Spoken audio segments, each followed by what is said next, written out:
En primer lugar, presentaré al doctor Ángel Rivera González, quien es doctor en Filosofía en Administración del Tecnológico de Monterrey, en el departamento de EGADE, que es una escuela de negocios. Maestro en Ciencias en Calidad y Productividad del Tecnológico de Monterrey, ingeniero industrial por parte del Instituto Tecnológico de Puebla. Actualmente es profesor del Instituto Politécnico Nacional, participa en la maestría en Ingeniería Industrial y el doctorado en Gestión y Política de Innovación. Es miembro de la Red de Desarrollo Económico del IPN y miembro del Sistema Nacional de Investigadores Nivel 1. Muchas gracias, doctor Ángel, y bienvenido.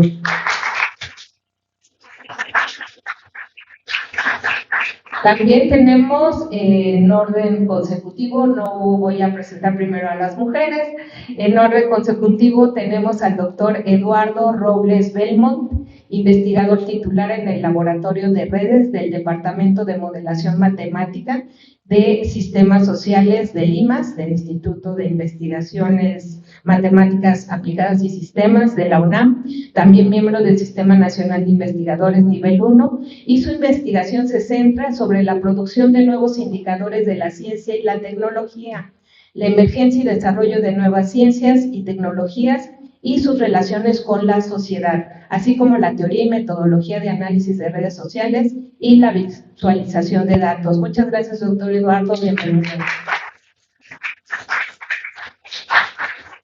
También nos acompaña la doctora Claudia Alejandra Hernández Herrera, doctora en Ciencias Sociales, Sociedad y Educación por la Universidad Autónoma Metropolitana, Unidad Xochimilco. Tiene maestría en Ciencias en Administración por el Instituto Politécnico Nacional y la licenciatura en Administración Industrial también por el Instituto Politécnico Nacional. También miembro del Sistema Nacional de Investigadores, becaria también de la beca Estímulo del Desempeño de los Investigadores del Instituto Politécnico Nacional con el nivel 7 y es editora de la revista multidisciplinaria de avances de investigación, editora asociada de la revista UPIXA. Y bueno, pues dentro del área de investigación interdisciplinaria. Doctora Claudia, muchas gracias, bienvenida. Y bueno, finalmente, pues conocemos también a la doctora María del Pilar Montserrat Pérez Hernández, profesora titular del CIECAS IPN, miembro del Sistema Nacional de Investigadores Nivel 1, economista por el Instituto Politécnico Nacional, maestra en Economía y Gestión del Cambio Tecnológico por la Universidad Autónoma Metropolitana, doctora en Economía y Gestión de la Innovación y Política Tecnológica por la Universidad Autónoma de Madrid. Fue directora del Centro de Incubación de Empresas de Base Tecnológica del IPN de 2015 a 2018 y fue encargada también de la Oficina de Transferencia de la Tecnología del IPN de junio del 2010 a febrero de 2013. Actualmente es coordinadora de la Maestría en Gestión de la Innovación del CIECAS y coordinadora de la Red de Desarrollo Económico del IPN. Doctora, pues bienvenida también.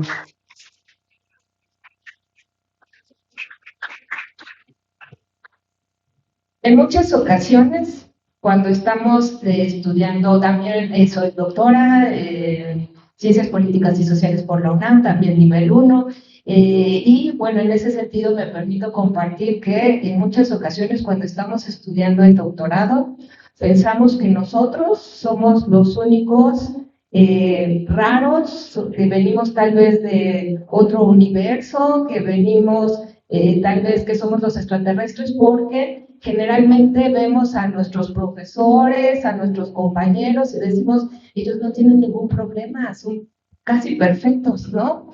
Y nosotros nos sentimos raros y lo que hemos detectado es que más bien es al revés, que los raros son aquellas personas que no han tenido ninguna piedra en el camino, que no han tenido ninguna dificultad, que no han tenido ningún obstáculo. Y esto es normal, porque a nivel social, en la vida de todo ser humano, siempre vamos a encontrar retos en nuestro camino. Y estos retos en especiales, el día de hoy, vamos a abordar el reto del doctorado. Entonces, para ello, pues vamos a ir preguntando que nos comenten sus experiencias, sus obstáculos, sus retos, cómo los superaron, y que de alguna manera nos ayuden a ver que tal vez eso que estamos viviendo no es raro, pero que también se puede superar, pero que hay muchas distintas formas de superarlo. ¿Por qué? Porque a lo mejor yo, siendo mujer, a lo mejor madre de familia, lo supero de manera muy diferente a un estudiante hombre, a lo mejor que está intentando casarse, o a lo mejor separándose, a lo mejor que tienen que alimentar 2 o 3 niños, o a lo mejor mis hijos ya son independientes. Entonces tenemos muchas circunstancias muy distintas cada uno, y cada uno tendrá que afrontar esta situación de manera distinta, y por ello es que nuestro panel es muy diverso, para comentarnos, y después también ustedes nos podrán comentar algunas de sus experiencias. Bueno, pues vamos a dar algunos minutos, tenemos ya algunas preguntas guiadoras, y si no tienen inconveniente nuestros panelistas, podemos grabarlos, no hay problema. Están bien con fines de investigación. Pero bueno, estas preguntas son las siguientes. ¿Cuál fue el reto más importante al que se enfrentaron al realizar sus estudios de posgrado? ¿Crees que esa problemática o reto en tus estudios se combinó con otras situaciones de tu vida personal?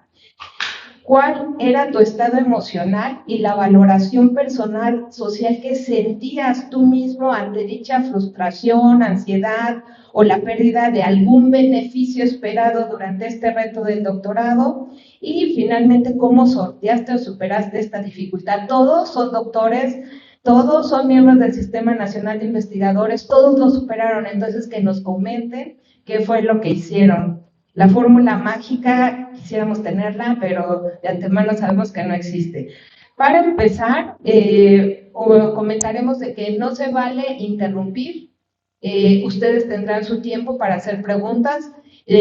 Vamos a hacer fluida esta primera parte con los panelistas, y tampoco se valen expresiones de ¿qué hiciste? No, todo es perfectible y todo es válido, ¿no? No, ¿cómo se te ocurre? No, todo, vamos a dejarlos hablar libremente, no los intimidemos, por favor.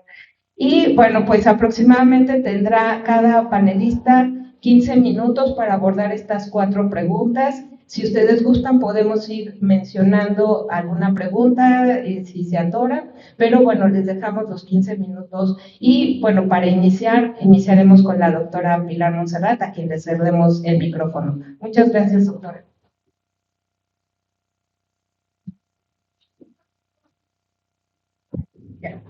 Bueno, como fui la encarceladora, pues tengo que empezar y poner la. Entonces, yo traigo un speech, y ahí si me falta alguna pregunta, pues recuerda aquí, Pati. Bueno, pues ¿por qué empezar? Cuando uno decide estudiar un doctorado, pues a veces dice, pues yo quiero ser igual que los profes, ¿no? Y luego, ¿dónde? Luego se te ocurre la brillante idea de irte al extranjero, ¿no? Todo el mundo, no, pues consigo una beca, ¿no? Y bueno, pues el tema es que cuando buscas una beca, pues está bien, ¿no? Falta que te la den con una dura, bueno, ahora va a ser más difícil. Entonces, estos con fines académicos, la 4T ha quitado esas becas. La segunda, el guisar, ¿no? Cuando alguien va a hacer un estudio de posgrado, lo primero que hay que saber qué requisitos y qué condiciones se requiere para ir a estudiar. Y bueno, les voy a contar, cuando yo hice mis solicitudes, mandé a 3 universidades, y mi decisión fue aceptar la primera que llegara, porque con así, pues ya había concursado, y pues la primera que llegó fue a donde me fui, que fue ¿no? Obviamente la asesora que tenía de la maestría casi me cuelga, ¿no? Una tal doctrinita, ¿la escucharon? ¿Por qué te fuiste ahí? Que no sé qué, que en España no hay nada. La crítica de todos, ¿no? Porque todos tienen que opinar, ¿no? En familia, la familia, los colegas, todo. Salir del poli fue un problema, ¿no? Los trámites para hacer licencias en los trabajos son una tortura. Yo me fui literal de viaje a España, sin permiso todavía, llegó unas horas después. Entonces, imagínense. Entonces, era una situación muy estresante. ¿Por qué hice el doctorado? Pues porque en algún momento de mi vida decidí que antes de los 35 tenía que tener un doctorado. Y eso tiene mucha relación con lo que voy a contar al final. En España, pues la vida es más tranquila. Eso es lo primero que aprendí. La frenética vida que tenemos en la Ciudad de México, nadie la tiene, ¿no? Y también eso aprendí en España, que es muy importante la actividad del ocio para poder tener esta serie de ideas, de cosas de esparcimiento que son muy valiosas. Que en Ciudad de México no lo había aprendido. ¿Por qué estudiar en el extranjero? Por local, pero fue una experiencia de vida, ¿no? Y allá la vida, pues, es distinta, ¿no? Tampoco era que fuera una gran ciudad, fui a Madrid y es, en términos de desarrollo, pues es un nivel medio, pero mucho mejor que la que tenemos en Ciudad de México, ¿no? ¿Cuál es la experiencia difícil? Bueno, el nivel que tenemos las maestrías en México, aquí tengo algunos colegas, es mucho mejor que el que hay en Europa. Mi programa era europeo y la verdad es que me dormía en clases, ¿no? Tenía 3 clases a la semana y así como, ¿qué hago todo el resto del día? ¿No? Y bueno, pues hicimos un tour de bares, ¿no? De viajar todas las ciudades cercanas a Madrid, todas me las pasé, llegué y me compré un mapa, eso me gusta viajar, entonces me compré una guía de visita, todo, incluso conocía mejor la ciudad que los que vivían ahí, ¿no? Entonces, cada quien con sus hobbies, ¿no? También en el camino, pues como me aburría mucho, porque soy una persona un poco hiperactiva a veces, pues primero tomaba un bus para ir al súper, y ya después me iba yo caminando. Y ahí agarré mi afición al ejercicio, ¿no? Entonces, bueno, eso va aparejado con otra situación, ¿no?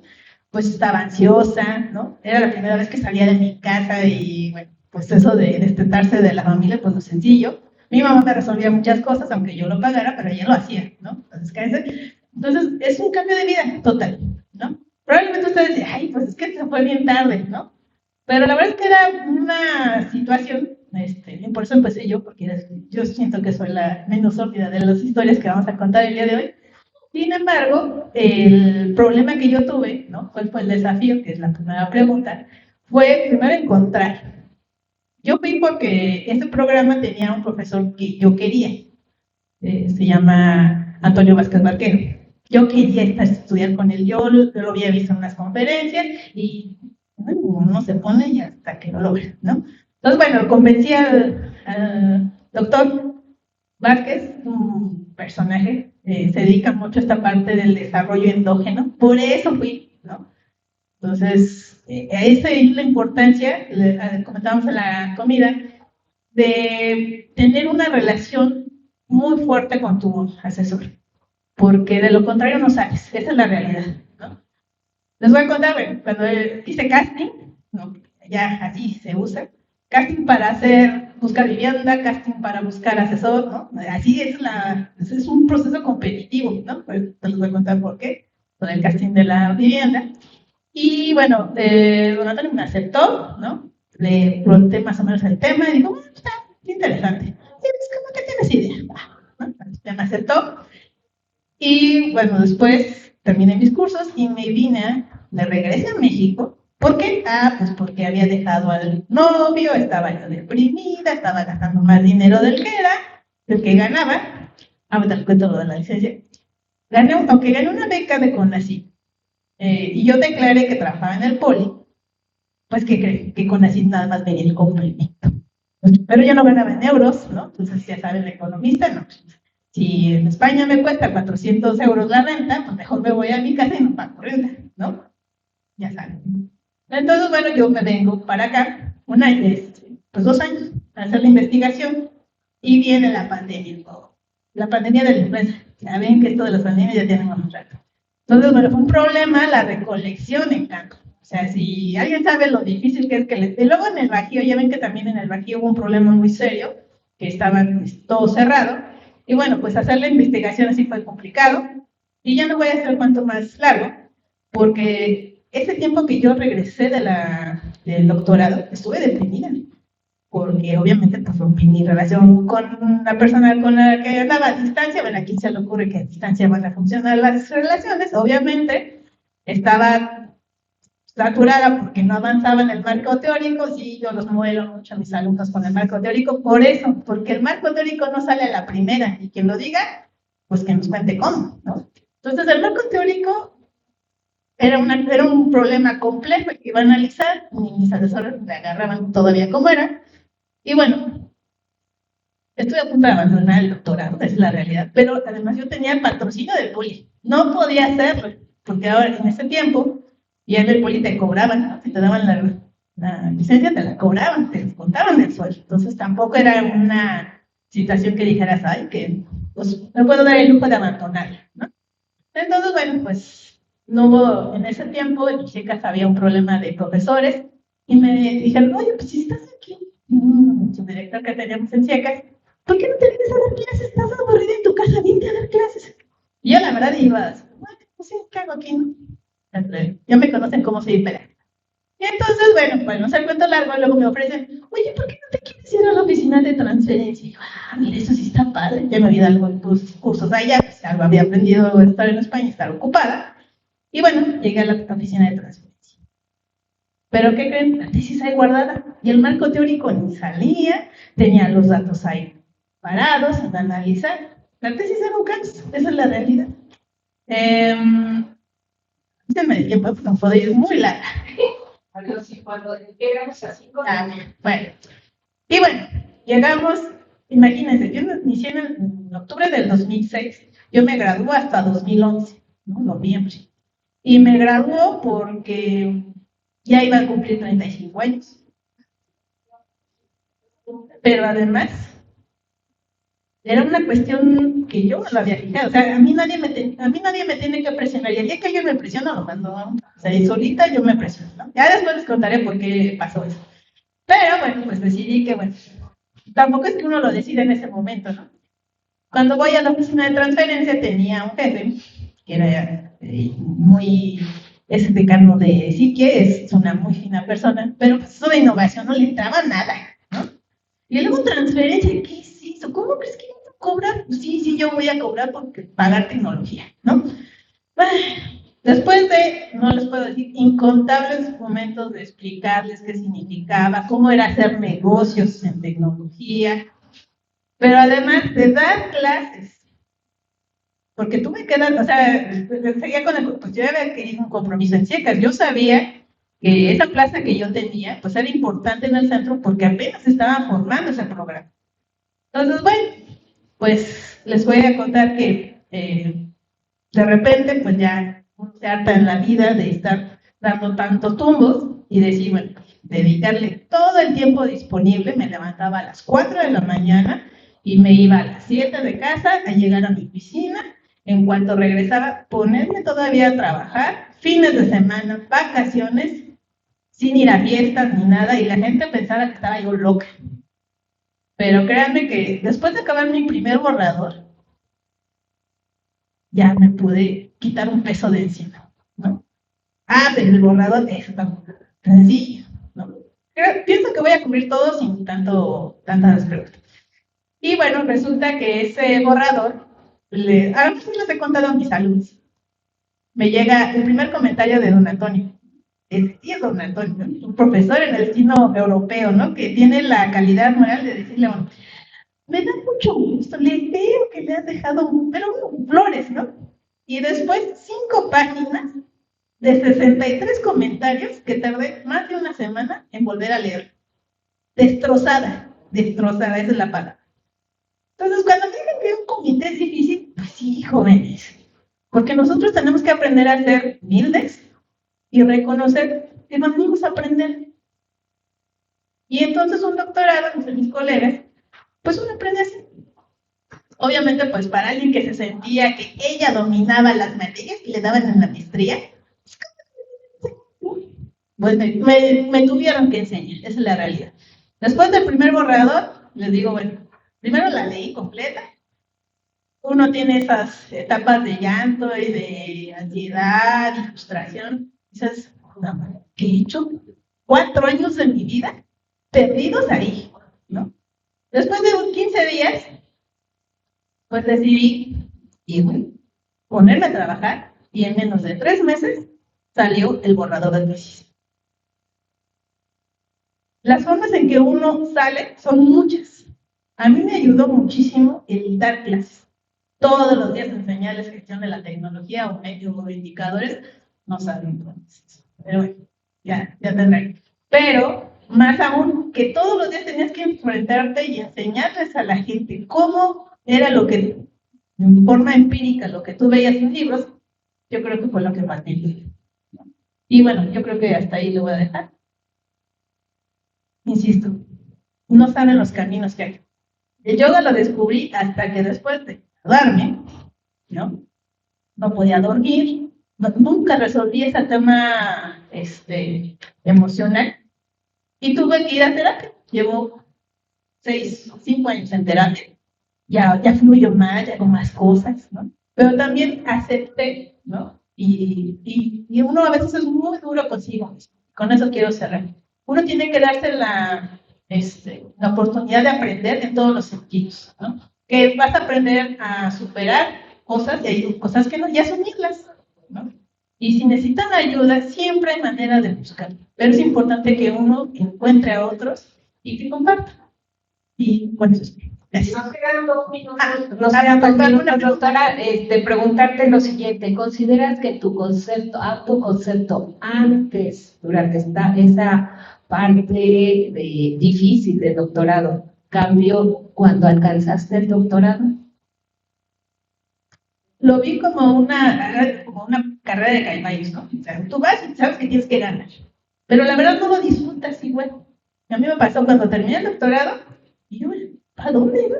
O sea, es que toda tu energía, todo tu esfuerzo lo dedicas a hacer eso. Pero yo en lo personal, yo no lo disfruté. ¿No? Yo les puedo decir que hasta que empecé a dejar de tener tantos cargos y a tomar terapia, hasta entonces disfruté el haber terminado.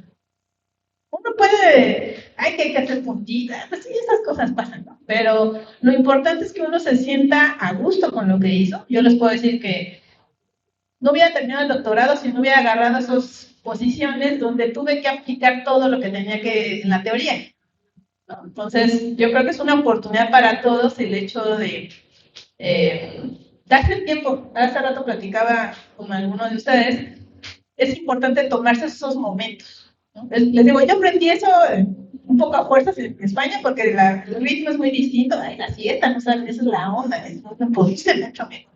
Pero aquí no estamos acostumbrados, nos han educado, no sé ustedes, pero al menos en mi familia, y vamos, y no pares, no, eso no está bien. Lean algo de psicología infantil, que están los nórdicos muy en esta parte de que no es necesario a los niños educarlos en este frenesí, porque estamos proyectando cosas que no es bueno. Si una sociedad no aprende a respirar, a tomar las cosas en su debida dimensión, generas demasiado estrés crónico y eso es mucho de las enfermedades que tenemos actualmente. Y bueno, muchas gracias.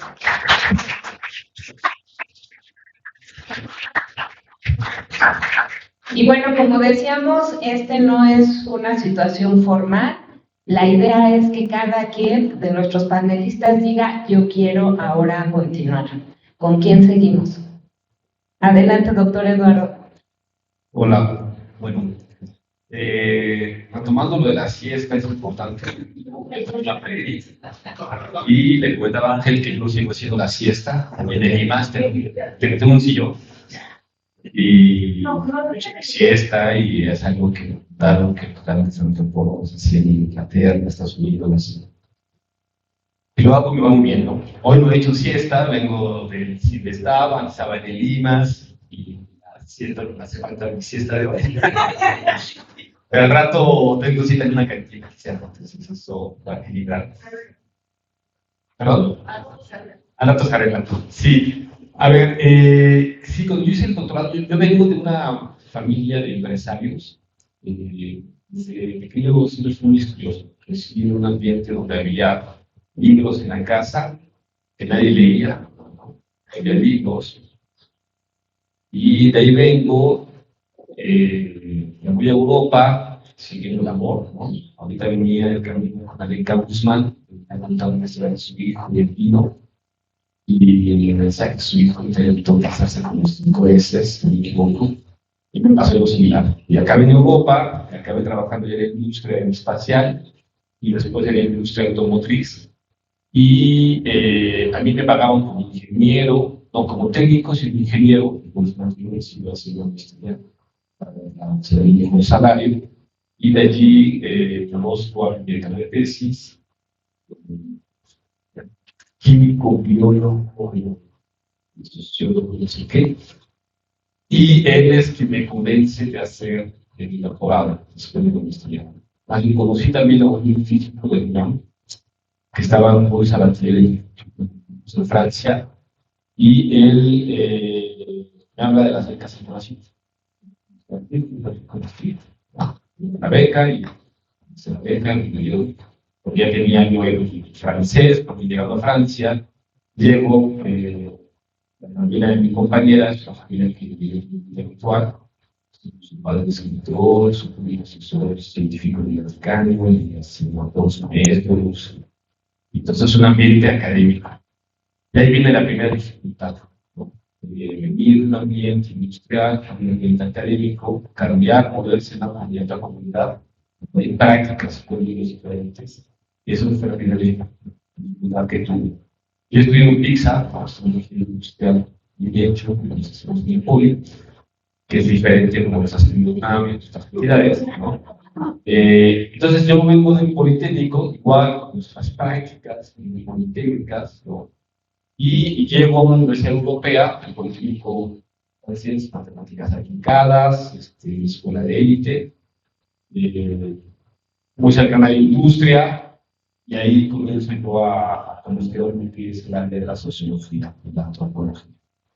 Y aquí viene el conflicto, las frustraciones. Pues yo necesito ir, me eché aquí, necesito aprender la antropología, necesito leer a Levi-Strauss, a Bourdieu, todo eso, a empezar a pronunciarnos bien. Casi todos los franceses tenemos que hablar bien, y es que nos sentemos, y pues no entendía nada. Entonces, ¿se acuerdan de un episodio de los Simpsons, ¿no? Que un libro manual para el libro, ¿no? Un manual de manuales, y terminar el diccionario del concepto, ¿no? Así me fui regresando, y Dominique me decía, no te preocupes, no te estreses. Y ese fue el primer apoyo que tuve de mi asesor, esa empatía, no hay problema, tranquilo, relájate, y conforme irás avanzando, irán surgiendo esas necesidades de acuerdo al objeto de estudio para ir empapándote de literatura, de teoría. Y así comencé a hacer el doctorado. También hubo complicaciones administrativas, por supuesto, porque yo ya tenía la residencia europea, pero en una nacionalidad, hasta el estatuto bastardo, que me llaman, porque uno, cuando está en esos países europeos, los aparatos de seguridad social no te toman en sus manos, porque en principio tienes el apoyo del aparato social del país, desde que lo necesitas. Pero son limitados los recursos, ¿no? Yo tenía 1.300 euros como porque diablos, nada más. Pero me alcanzaba bastante bien para vivir, porque también yo tenía un modo de vida bastante austero, ¿no? Ciertas mermeladas, reservas. Ya tenía un jardín desde ese entonces, que se tenía un poco de la familia. Y pues la parte administrativa, ¿no? Siempre documentos para renovar los documentos de las visas, el tema de la nacionalidad, y con una familia dispersa en México, ¿no? Mi hermano en California, mi hermana en Canadá, mi madre no sé dónde estaba, entonces entre Canadá, México, no sé. Entonces nunca tenía yo esa falta de red de apoyo que también generaba esas frustraciones, ¿no? Yo tenía colegas del doctorado que hacían que su Pilar se iban de vacaciones a visitar Europa, la región, y yo no, mis vacaciones eran en México. Entonces, sí, yo tuve esa convicción de que para México, tenía que regresar a México, y por ese motivo me regresé a México, ¿no? Entonces, podría trabajar en Sciences Po, en otras universidades allá, pero siempre decidí trabajar en México. Y también viví esa dificultad con la que había doctorado, y ahora qué voy a hacer, ¿no? Pero me dio un poquito la ansiedad, esa crisis, como la crisis por parto, no la viví, pero la madre de mis hijos la vivió, y estaba ya al lado, ¿no? Apoyando, pero como una crisis por parto de la tesis, ¿no? ¿Qué ya no sé hacer? Entonces me di cuenta que iba a conocer ese envidiando de casas. Sí, este vos soy yo, no lo reconocía. Y claro, la red académica que yo he tejido en el doctorado a través de publicaciones y trabajo, pues me apoyó, ¿no? Fue la beca alimentaria, los ambacasas, la línea de licencia, ¿no? Y todos los colegas de esta generación que se encontraban aquí, y con todos ellos comencé a trabajar. Gente de economía, gente de sociología, gente de filosofía, y facilitar en México, el lugar donde me había decidido estar, vuelvo a la parte de la comunidad. Entonces, allí a mí me piden una integración que después un autor norteamericano, Pablo Krieger, que la integración subordinada, porque en un país extranjero te piden que te integres a sus actividades de investigación, de subordinas, sus reglas, sus formas de trabajar. Y eso es importante y es normal.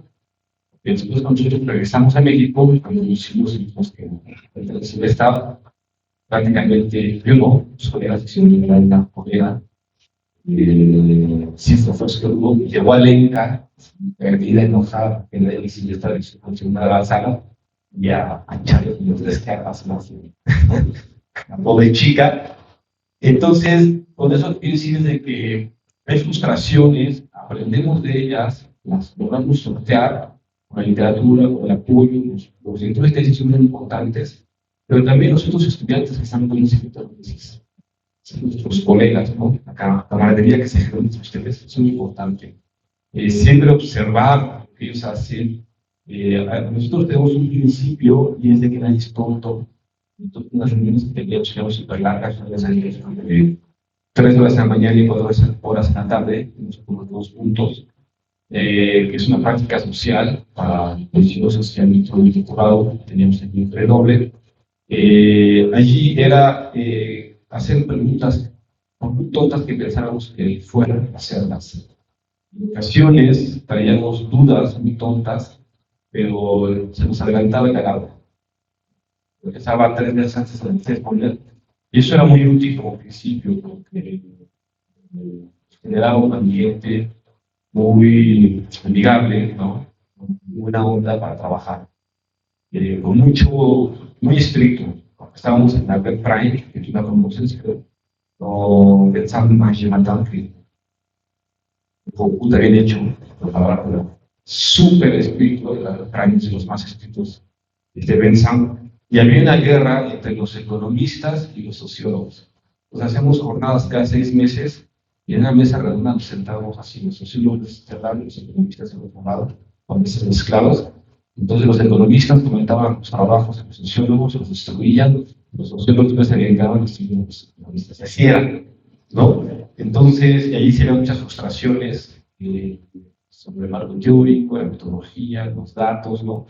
Tú presentabas tu estudio como tu bebé, ¿no? Más hermoso que hay. Llegaba el economista, ¿no? El de Irlanda, y te decía, lo siento mucho, pero lo que estás haciendo ya lo hicieron otras personas, aquí estamos aquí. Los echaron. Ibas a emborrachar, ¿no? No era de otra, ¿no? Pero estaba la red de apoyo, que son las preguntas, ¿no? Nos sorteábamos esa red de apoyo, porque ellos comentaban, no, a ver, también una regla era siempre hacer comentarios sólidos, unos teóricos, no era para ver, no, teorías, no, así salía, no era, a ver, desde tu trabajo, había un colega, no sé si su nombre, es importante, creo que hay que mencionarlo, que pensaba que América Latina solamente es Brasil. Entonces decía, no, si mi trabajo en México, no, es que en Brasil, no sé qué, y al final me dijo, mira, vamos a una cosa, tienes 2 opciones, o te vienes a Italia o te vas a Corea y comienzas tu tema de doctorado, pero sobre o Italia o sobre Corea. Y la integración subordinada no tiene un sujeto, ¿no? Y dijimos que no. Y mis colegas colombianos decían, no, espérate, porque desde México, que es Brasil, ¿no? Y le decían, vea el mapa, señor, allí hay cosas que decir muy interesantes, ¿no? Y es ese tipo de camaradería que se va construyendo las interacciones en este tipo de foros, espacios y los pasillos, ¿no? Cosa que se ha roto con la virtualidad que tenemos nosotros durante la pandemia. Nosotros en el UNAM hemos empezado mucho trabajo con ustedes aquí en CIECAS y en CIMESTAR también, mantener llamamos la cohesión social, esta dinámica estudiantil. Es importante que los estudiantes regresemos a los pasillos, regresemos a los jardines, a platicar, ¿no? A tomar la cerveza después de las reuniones, las clases, porque ahí hay un elemento muy importante para potenciar todo esto. Las partes emocionales, por ejemplo, también hay, porque el divorcio en medio del otros en medio de la que no sabe. A ver, ya lo sé. Mencionaba, las familias rivales lo hacemos muy bien. Sí hay frustraciones, hay cosas sociales, ¿no? La familia, los amigos, por supuesto. Y antes de que me hagan la pregunta, si esa pregunta que si considero que esa experiencia trajo un cambio en mi proyecto personal, sí trajo un cambio y un cambio que he querido negar. Yo llegué a hacer el doctorado por accidente. Estaba en la industria, llegué por accidente, hice mi doctorado en 3 años, tuve la máxima mención y estoy clasificado en el 10% de ciencia en Europa, y es una cosa que he negado porque ese reconocimiento no me corresponde a mí, a mis estudiantes, a mis lectores, a mis colegas, y es algo que en la academia muchas veces nos pasa y se nos sube a la cabeza. Yo compré esa dinámica social, necesitamos esos espacios de formación académica, ¿no? Entonces, sí hay un cambio fuerte, ¿no? Un cambio, pero ese cambio con su visible. No solamente hago la academia, también soy un emprendedor. Ella dice que soy un emprendedor. Perdón, Mónica. No me considero como emprendedor, sino tengo un proyecto, una granja online que es publicidad artesanal, pero eso inició porque cuando llego a México, pues el doctorado, tengo un empleo, tengo un vivir, y una granja de mi familia para poder hacer mis plantas, tener mis pollitos, con cerca de mi filera, ¿no? Y así, primera familia, decimos, ¿las sabías? Entonces, también tiene la cooperativa, y bueno, así es como voy yo jugueteando. El otro día, unos amigos que son artistas que viven de la cooperativa, que fueron al rancho y decían que no entendía si mi hobby es la academia o la granja y la cervecería. Entonces, para tener el equilibrio, hago las dos cosas, porque ahí tiene implicaciones sociales, ¿no? Después de mi segundo negocio, hace toda una serie de relaciones, ¿no? Entonces, claro, porque además no hay tiempo, ¿no? Pero son cosas que con la academia, con los amigos que se generan, pues también es una satisfacción fuerte. Es otra, es la familia expandida y que escogemos. Doctor Eduardo, un minuto más. En muchas ocasiones, precisamente cuando uno estudia en el extranjero, pasa lo que nos has comentado de que, sobre todo en Europa, tienden a minimizar a los latinoamericanos, pero también en su caso, el doctor tiende a minimizar a aquel que todavía es estudiante, ¿no? En tu caso, ¿cómo afrontaste eso? ¿Te hacías chiquito? ¿Decías, no, ahora? ¿Cómo lo hacías? Yo no percibí eso, y tal vez se debe a mi trayectoria previa de mi familia. Tuve una familia de empresarios donde la reproducción social nunca fue sobre todo, al contrario, ¿no? Eso es peligroso y es terrible porque creo que es un tema de clase social. Es evidente y algo que también he buscado, he luchado un poco con eso. Sin embargo, de lo que sí percibí más fue esta discriminación pasiva, ¿no? Discriminación, entonces en España lo viste. Pues cuando vas al banco, cuando vas al súper, cuando vas a correos, ¿no? Por ser, en España le dicen sudacas, ¿no? Y a mí me confundían con árabe, porque pues, sigo confundiendo a veces, ¿no? Como estoy en el espejo. Parezco mexicano, digo, no árabe, ¿no? Pero sí hay una discriminación de la cual somos, no sé si decir víctimas, ¿no? Es una discriminación sutil que no vemos y a eso yo era más sensible, a la parte académica.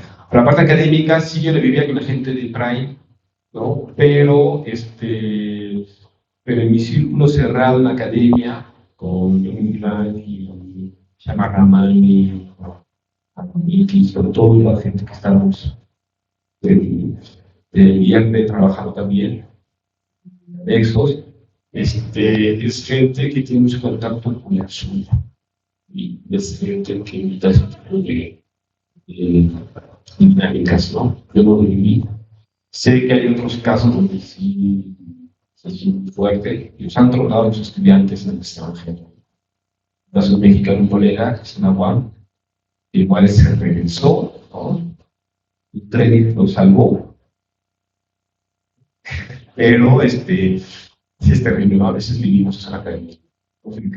Muchas gracias, doctor. Y bueno, pues a lo mejor igual sí lo supiste, pero no lo escuchaste. Muchas gracias. Pues ahora creo que ya le ganó la doctora Claudia el doctorado. Vamos, bueno, adelante, doctora Claudia Hernández. Bueno, aquí, gracias antes que nada a la doctora por haberme invitado. Aquí dice que cuál fue el reto del doctorado. En principio, bueno, pues yo vengo de una familia así que no tiene estudios, súper pobre. Entonces, pues yo no sabía que había becas, o sea, por eso ahora me dedico a empoderar a mujeres, porque de plano, pues uno vive así como que en la ignorancia. Entonces yo decía, bueno, a mí me tocó un asesor que se la pasaba, era un sistema nacional de investigadores nivel 9000, de la viví en Chernobyl, pero yo creo que él me vio y dijo, pues esta señorita tiene, soy como que tengo mucha motivación desde que soy muy resiliente y como que soy motivadora nata, ¿no? Entonces sí dijo, no, pues esta tía debe tener mucha motivación, pues yo nunca estoy marcada. Y entonces el primer reto fue que no tenía métodos de estudio, que no sabía, no era autodidacta. Eso lo aprendí en la maestría, pero pues así como que a mucha profundidad, ¿no? Entonces cuando yo llego a la UAM, pues primero pues no tenía computador, sí, porque es un esquema pues muy diferente a lo que pueden vivir otras personas. Y entonces yo creo que el doctor pues ha de haber visto, ay, esta se ve muy pobre, pero bueno, pero muy motivada. Eso sí, él le quedaba muy claro que estaba acabando, y sí, sí es cierto. Y entonces me dijo, oye, dice, te vas a ir a un departamento que está aquí derecho, se llama el departamento en ese tiempo de Coplada, y ahí te van a dar una beca. Y yo dije, ay, qué bueno, dije, de verdad, sí, ahí me dan una beca. Dice, CONACYT, ya fue como primera vez que entendí que era CONACYT, y mira lo que es la vida, ¿no? Y llegué al departamento de Coplana, me dieron mi super beca y con lo primero que me dieron fui me compré una computadora y dije, no, qué cosa tan maravillosa. Pero pues después el reto de que pues, las materias y los compañeros de la UAM son súper raros, son sociólogos, antropólogos, y yo dije, ¿qué es esto? Y entonces yo nunca le entendía las lecturas y yo lo leí en voz alta, pero fue muy complicado. Entonces ahí tuve que pues ponerme a estudiar y pues yo no soy una persona brillante, ¿sí? Y como no soy una persona brillante, yo es lo que trabajo mucho con niñas y con mujeres, tengo que trabajar lo doble de tiempo que trabaja una persona. Yo me mido con los que saben más que yo, ¿sí? Entonces yo voy y les pregunto, oye, ¿y cómo llegaste hasta aquí? Y así más o menos me voy midiendo. Entonces si la doctora Pili me dice, no, pues esto me llevó 5 horas, a mí me tiene que llevar 10. Porque pues no, a algunos se nos dificultan algunas cosas, pero bueno. El tema es que, bueno, pues ya me hice de recurso económico, se me ocurrió casarme, después me divorcié y también me camino, ¿sí? Y porque es, no más uno no se encuentra, pero a mí lo que me cambió la vida fue también tomar terapia, van a decir los jóvenes. Vayan a terapia. También tomé terapia, pero lo tomé con una psicóloga que tiene perspectiva feminista y me cambió la vida completamente. Sí, entonces dije, no, este mundo está súper padre, yo quiero seguirle por aquí. Y bueno, pues mi familia, pues estaban ahí porque ellos no entienden, apenas mi mamá no sabía ni leer ni escribir, pero ahí estaba mi mamá, ¿no? Pero se estaba echando porras y echándole el botecito para las copias, ¿no? Igual el obtener datos era muy complicado para mí, pero iba y tocaba puertas. Pero no te voy a hacer el cuento largo. El tema es de que a mí lo que me costó mucho trabajo entender es que este trabajo es muy solitario y ojalá y eso pues todos llevemos el mensaje y entonces como yo me di cuenta que era un trabajo muy solitario, que da muchas horas, pues también uno le entra la preocupación, la depresión, pero yo soy motivadora nata y entonces dije no. Y entonces empecé a trabajar, y no es en serio, no es choro, en serio, con técnicas de programación neurolingüística. Y cuando me invitó la doctora Mili me dijo, es que quieren saber del fracaso, pues a mí se me preguntan cuántas veces he fracasado, pues como 5 millones de veces. Pero lo que sí he entendido es que es mejor que me rechacen las cosas y que me digan por qué me las rechazan, porque de ahí aprendo muchísimo más. Y otro reto que yo tuve del doctorado, y que no me da pena decirlo, fue el idioma, porque pues bien complicado, y entonces el pobre doctor me mandaba cursos y cursos, y haber dicho, no, bueno, esta niña, y luego ahí en la UAM pues nos piden 2 idiomas, no, bueno, pues ya te imaginas, ¿no? Y entonces el doctor era de los que de repente me llamaba así a las 3 de la mañana en ese tiempo se usaba, no sé si usaba el dichoso Skype, ¿no? Y el señor, pues, igual, o sea, él era de, tú me entregas el avance y que Diosito te ayude y yo ahí te reviso y tú me entregas. Y era muy complicado porque yo cuando termino, pues yo tampoco sabía cómo por dónde. Entonces, alguien que me recibe en el instituto, pues yo no tenía redes. Y entonces yo voy y toco la puerta y al instituto, por ahí que dice la gente, ay, no, si necesitas tener ahí un buen conecte. No, no es cierto. Yo llegué y toqué la puerta y así como que, pues me la cerraron 6 veces, ¿no? La verdad. Pero hubo alguien que me aceptó y me dijo, pero oiga, ¿y usted ya publicó? No, y ¿qué es eso, no? Porque el doctor estaba más preocupado que yo terminara y muy angustiado porque le medían mis indicadores, ¿no? Y me dijo, pues aquí vas a tener que publicar. Y eso me quedó muy claro y ojalá ya todo el mundo les quede claro y que pues no lo pierdan de vista porque hay que publicar y no parar de publicar. Pero creo que ahorita por decir, yo llegué a una edad en la que me voy hasta mis clases de meditación, guiada y hasta le pongo en el Spotify, porque sí se requiere como que poner pausas para poder entender y poderle dar una luz en el camino, porque a veces no hay mucha claridad en lo que uno está haciendo.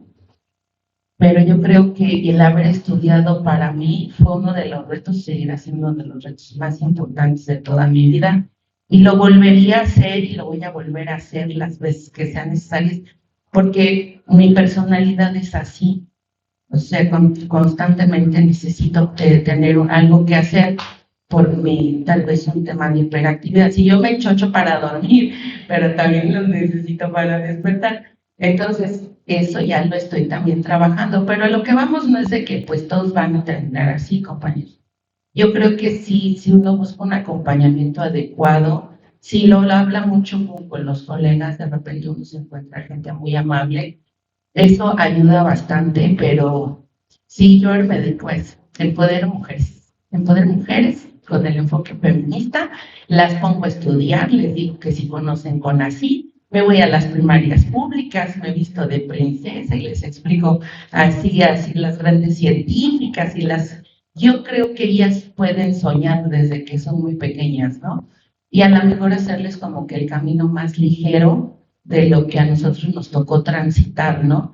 Yo veo a mis colegas que dicen, no, es que tantas cosas, pero o sea, a mí me tocó otra forma y otra mirada muy diferente, pero creo que eso pues te permite mantenerte en la academia, ¿no? Bueno, que el otro año es cómo ingresas a la academia, cómo permaneces, cómo te mantienes y cómo sobrevives a la academia. Ojalá ya después hiciéramos otro foro, de ahí está bastante interesante, pero yo creo que es de resiliencia y sobre todo que busquen un tema de investigación que los apasione mucho. Muchas gracias.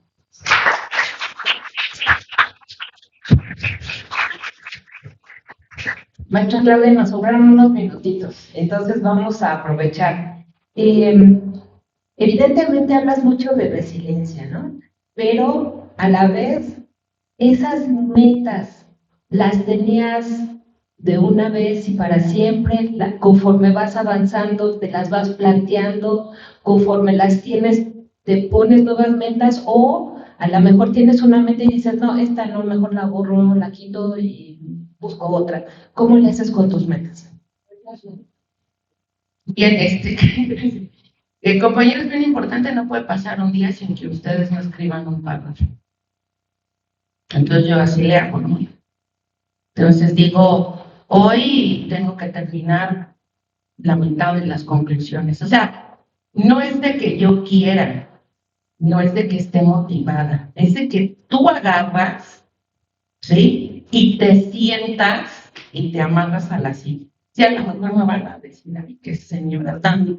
Pero pues yo así le hago porque si no, nomás no le avanzo, ¿no? Y luego así he encontrado unas cosas en internet y yo así como, me desvío rápido. Digo, no, por ahí. Entonces todos los días así tú te tienes que levantar y debes de tener claridad. Una hoja por lo menos, media hoja, 4 referencias, 5 referencias. Y así es como lo he ido alimentando todos los días.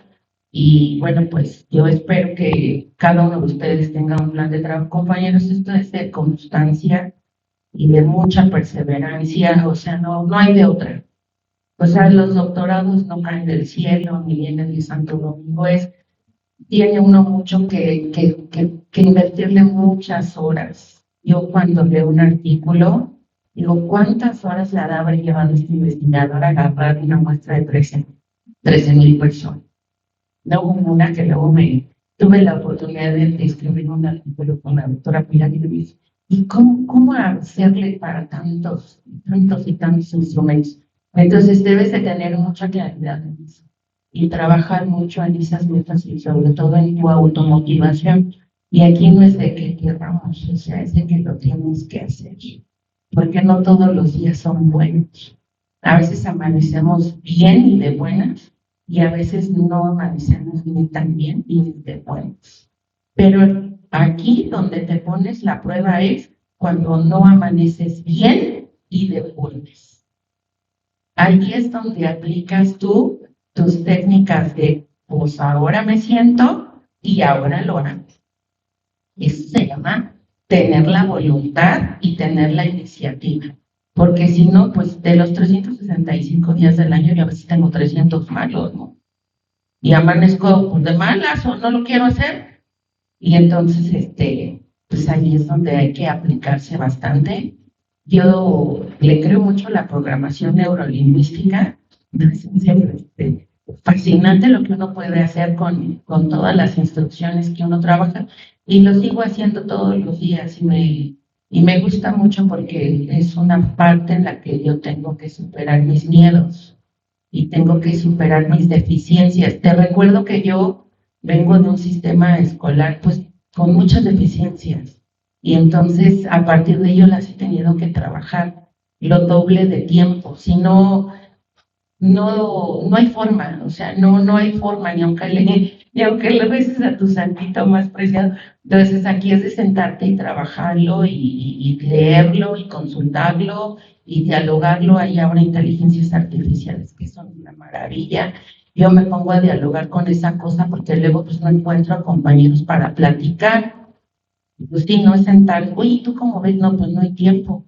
Entonces, pues ahora con esa cosa yo he visto que me ha abierto otro panorama porque esa cosa me responde. Y ojalá y eso hubiese existido cuando yo era estudiante, porque a lo mejor me hubiera facilitado muchísimo tiempo y muchísimo esfuerzo, el cual al final del camino, pues tú siembras lo que vas cosechando. Entonces, sí es así todos los días. Ustedes deben de tener una meta clara con su trabajo de investigación. Todos los días. Se incluye sábados y se incluye, si es necesario, domingos también. Si es necesario. Pues solamente así. Gracias. Muchas gracias, señora Claudia. Le damos una...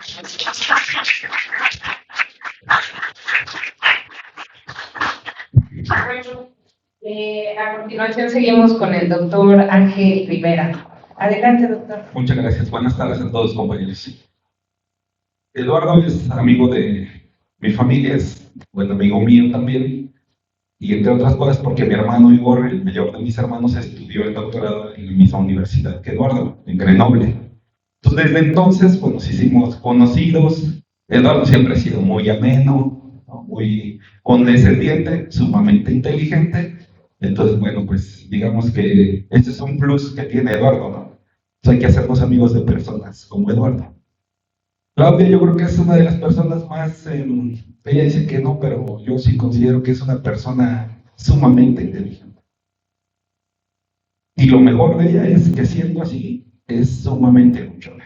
Entonces, mata todo. Porque alguien que nada más es listo, pero no es luchón, tiene límites, ¿no? Y yo siempre le he dicho a Claudia, ella no tiene límites. Porque es muy lista y además le echa muchísimas ganas a todo lo que hace. Y bueno, Pilar, pues una gran emprendedora, amiga mía, desde que entré al instituto, ¿no? Hemos pasado por muchas buenas y malas y siempre ha mostrado un gran corazón y una mente abierta. Entonces, pues hay que agradecer cuando uno está con personas así, como ella, sí. Muchas gracias por la coordinación de la mesa. Lo que yo les voy a platicar tiene que ver con mi experiencia en el doctorado. Yo me casé en el 2005 y tuve una hija, mi hija Zoe, que iba a venir conmigo, ya no pudo, porque estaba intentando comprar boletos para ver a Luis Miguel. Entonces me dijo, no, papi, no puedo ir porque tengo que, ya no pudo, ya me dijo, no pude comprar. Mi hija tiene ahorita 17 años, cuando yo entré al doctorado ya tenía 1 año, 5 meses. Y decidí estudiar el doctorado y estábamos esperando a mi segundo bebé que tenemos, Caleb. Llevábamos ya 11 llevábamos 7 meses de embarazo cuando yo entré al doctorado. Entonces yo llegué al doctorado con Zoe de 1 año, 7 meses y con Caleb a punto de nacer. Vivíamos aquí en la Ciudad de México, ya trabajaba en el Politécnico, ya era profesor de tiempo completo. Decido irme al doctorado, aplico a varias universidades, entre ellas a la EGAN en el TEC de Monterrey, a Manchester y a Exeter en Inglaterra. Y con casi que fue, no me acuerdo quién dijo, la primera que me acepte me voy a Pilar. Yo me quería ir a Inglaterra, pero cuando nos aceptan en el TEC de Monterrey, mi esposa, toda su vida desde la secundaria hasta el doctorado vivió en Monterrey. Y mi cuñado tanto. Entonces en Monterrey teníamos una casa, bueno, mi esposa, esa familia tenía una casa, teníamos a una bebé, iban a hacer nuestro otro bebé, y entonces me dice mi esposa, esto edítalo, por favor. Me dice, ¿nos vamos a Monterrey o no nos vamos? Entonces, así es. Y yo le dije, no, pues vamos a Monterrey. Me convenciste. Días después de haber tomado la decisión de hacer la mudanza a Monterrey, nos llega la carta de aceptación de Manchester. Y entonces yo le digo a mi esposa, nos vamos a Manchester, y me dice, no, vamos, quedamos en Monterrey. Entonces, digamos, el primer reto que yo enfrenté, otra cosa importante, yo tengo 3 hermanos, conmigo somos 4.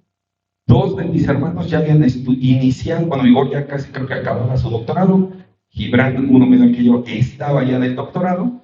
En mi casa siempre, mis papás son maestros, mis abuelos eran maestros, entonces en casa siempre se leía. Se tenía que leer o se tenía que leer. Yo recuerdo, yo era niño, 5 o 6 años, mi papá llegaba del trabajo y lo primero que nos preguntaba es, a ver, tráeme el libro que leíste. Ya, no, ¿por qué no leíste? ¿Cómo? ¿Por qué? ¿Qué te pasó? ¿Qué te querías hacer? No, vas a leer ahorita, a las 9:30 de la noche. No, vamos a dormir hasta que le 5 minutos. Si no leías. Y si leías, pues ya te felicitaba y te decía, a ver, cuéntame más. Y mañana, ¿por qué haces? Toda la vida para nosotros, desde niños, fue como una presión estar leyendo, estar preparándonos, aprender, porque pues esa era la lógica de mis papás. Y nosotros lo hacíamos, yo creo que en el principio de malas, pero ya te acostumbras, ¿no? Y entonces yo creo que eso es algo que a mí me dejaron mis papás, el deseo por aprender. Al inicio de manera obligada, pero ya al final porque me gusta hacerlo. Entonces yo sentía por un lado la presión de mis papás, la presión de mis hermanos, y también en mi trabajo en el instituto es bien sabido que mientras más te preparas, más oportunidades tienes. Entonces como que todo eso se combinó para que yo dijera, yo tengo que estudiar el doctorado o sí o sí.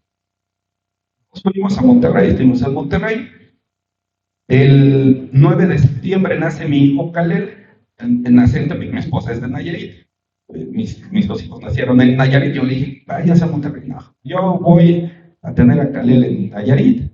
Cuando nazca mi hijo, nos visitas, te estás una semana con nosotros, luego te regresas al doctorado y a los 15 días te caemos todos. Bueno, nace Kalel el 9 de septiembre. Y para finales de septiembre, mi primera clase de doctorado fue una que se llamaba Metodología de la Investigación con un doctor que se llama Brian Houston. Él estudió su doctorado en Berkeley, ha dado clases en Harvard y no sé dónde, y es muy bueno, muy exigente, y está ahí desde que era muy joven en el TEC.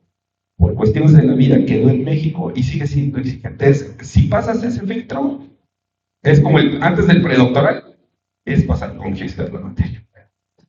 Tomé esa materia, mi primera entrega era el 20 de septiembre, 20 y tantos, y hablo con el doctor, le digo, doctor, tengo que ir a Metepec. ¿Qué pasó?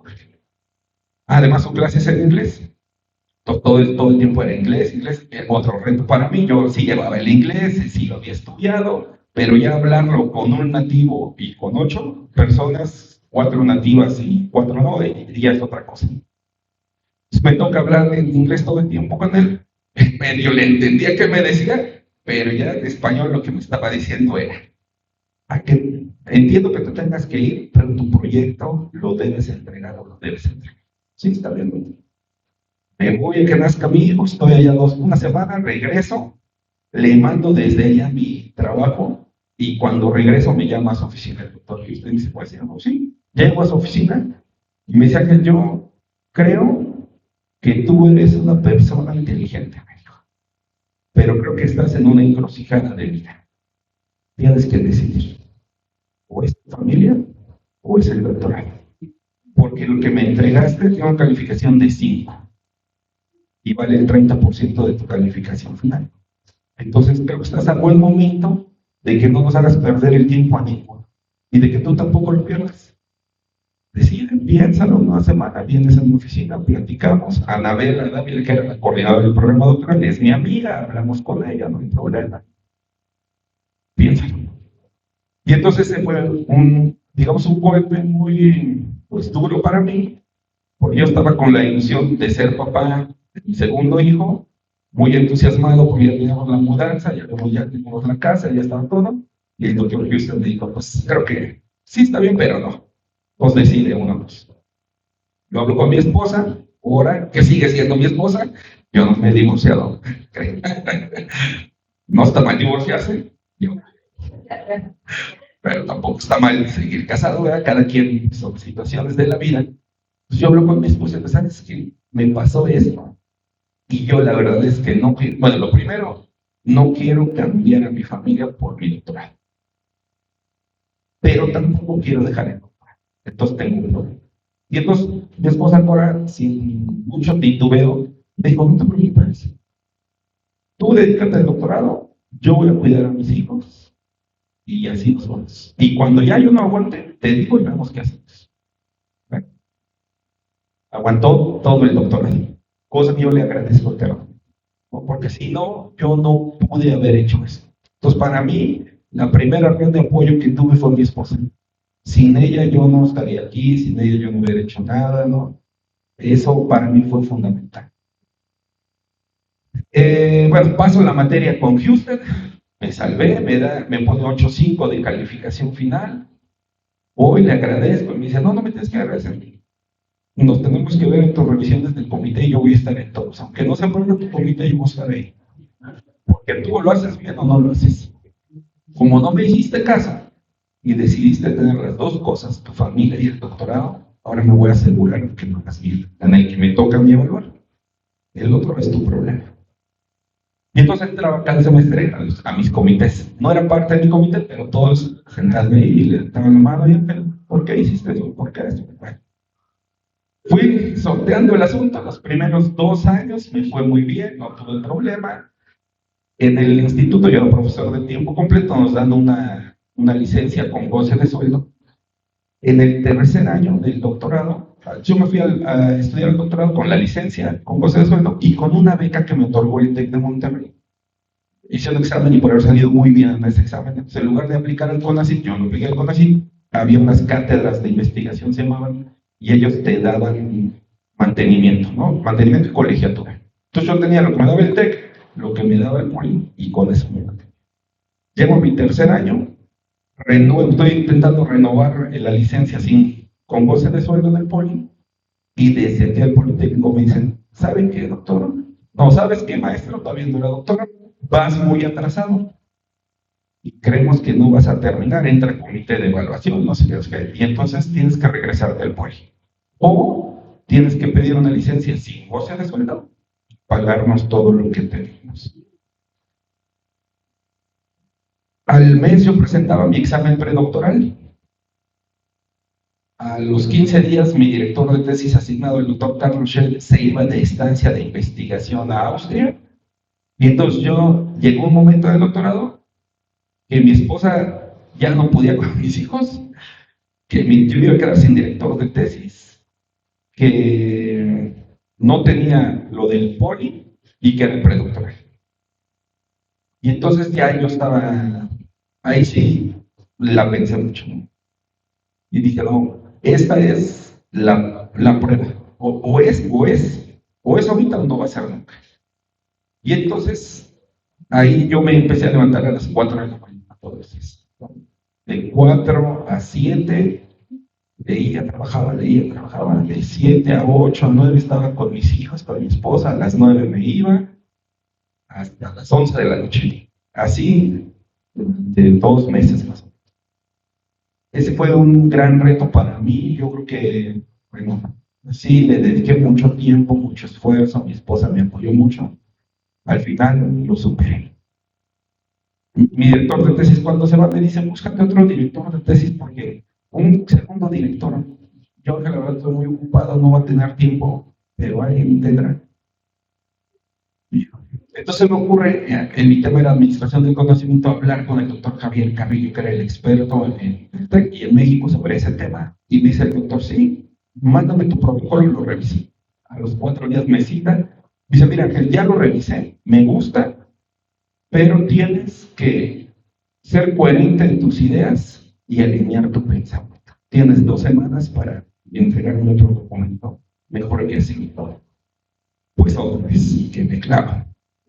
Y a las 2 semanas vuelvo al doctor Javier Carrillo y me dice: está bien, no hay problema, yo voy a ser tu segundo director, vamos a trabajar. Y a partir de ahí, mi vida, como que me liberé de muchas cosas. El doctor Javier Carrillo me ofrece presencial y el doctor Carlos Shell fueron una guía muy importante. Me apoyaban mucho el doctor Shell desde donde podía. El doctor Javier Carrillo me metía a todos sus cursos, a todos sus eventos, a todos sus congresos. Publicó conmigo, yo publiqué con él, ¿no? Y yo creo que fue mi segunda red de apoyo fundamental, mis dos directores.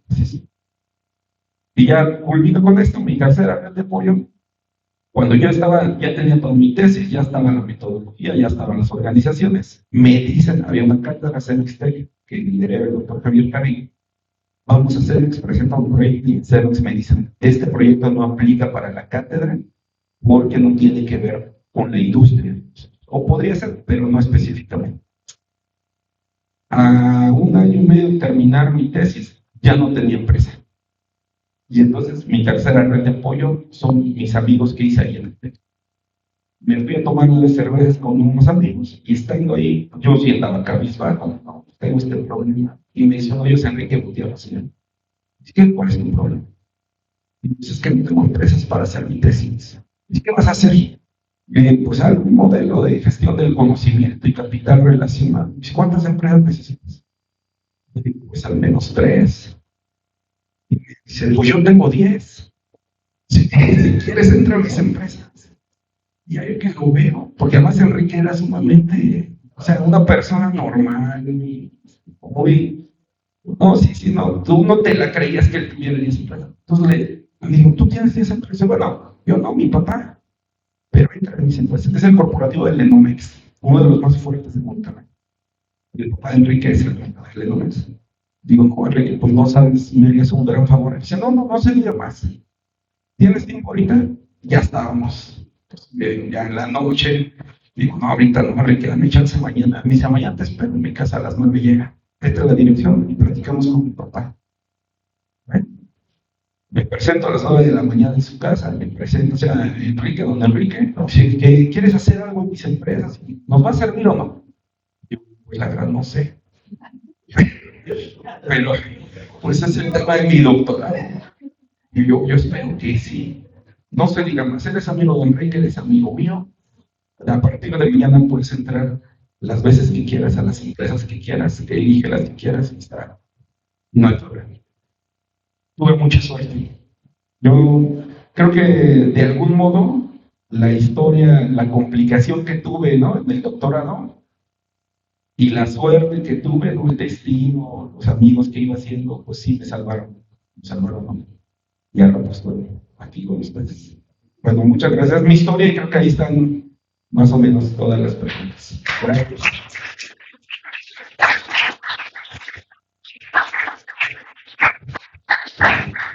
Bueno, ahora no hay pregunta para el doctor Ángel porque por ahí ya tuvimos un minuto más, pero no, al contrario, muchas gracias.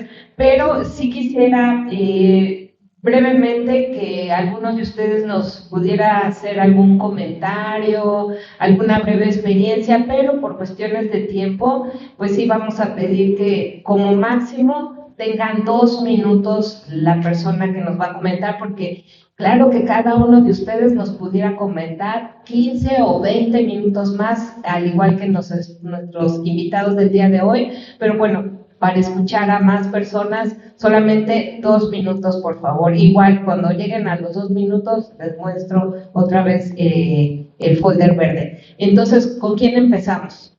Adelante, por favor. Gracias, doctora Pilar. Muchas gracias por este taller, la verdad ha sido genial a todos. Soy Aide Moreira, estudiante de segundo semestre. Rápidamente les cuento mi historia, creo que de la generación, no me voy a dejar mentirles, que son más viejitas. La verdad es que me aventé esto ya estaba. O sea, y esta inquietud va dirigida a todos ustedes, pero los que quieran tomar la inquietud adelante.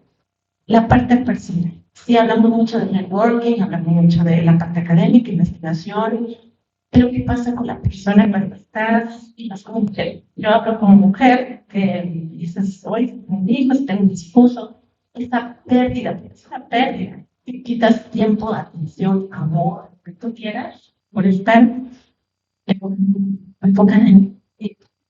Afortunadamente yo no tengo ahorita un bebé, no sé si lo voy a tener, pero Es una cosa como digo, y después de haber dejado a mi esposo ahí, ¿no? O decir a mi mamá, no voy a vacaciones contigo, no voy a celebrar mi cumpleaños, como una sensación de vacío de, oye, a ver si no me lo reclamo yo misma después, no sé.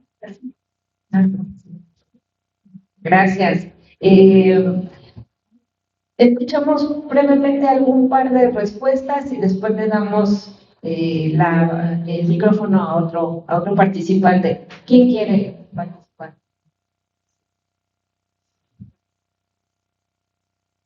Sí, yo creo que aquí para causar un poco de empatía, ojalá y algún día hagamos un taller.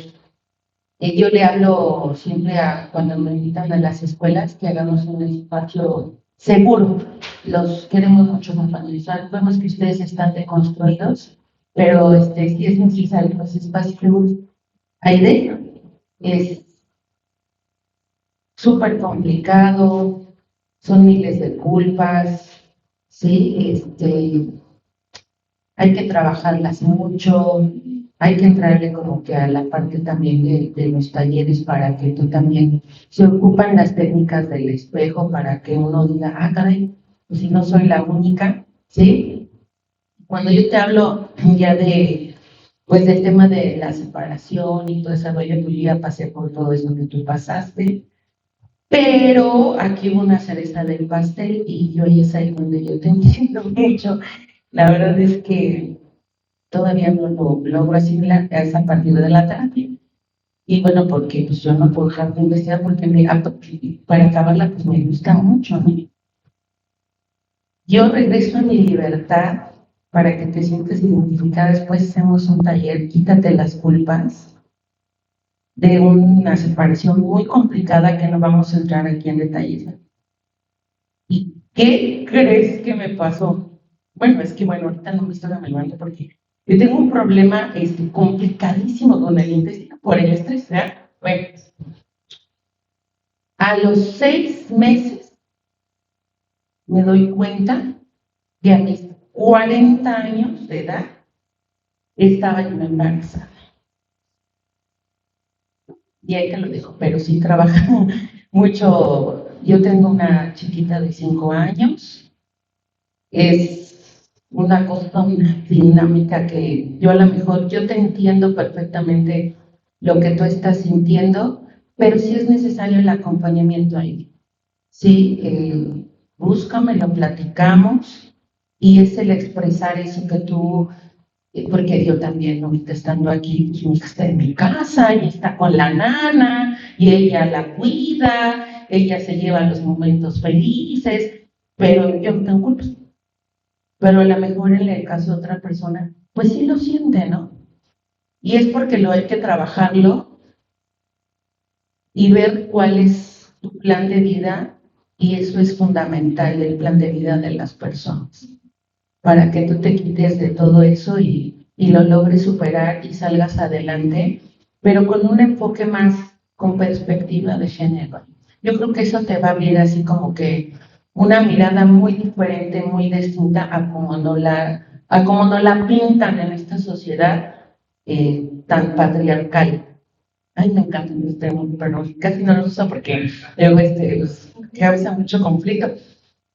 Uno cambia la perspectiva y eso te va a ayudar bastante. Y te agradezco mucho esa intervención y te abrazo con mucha solidaridad. Y como dicen las compañeras ahí sí, no estás sola, ¿sí? Y estamos ahí en la lucha.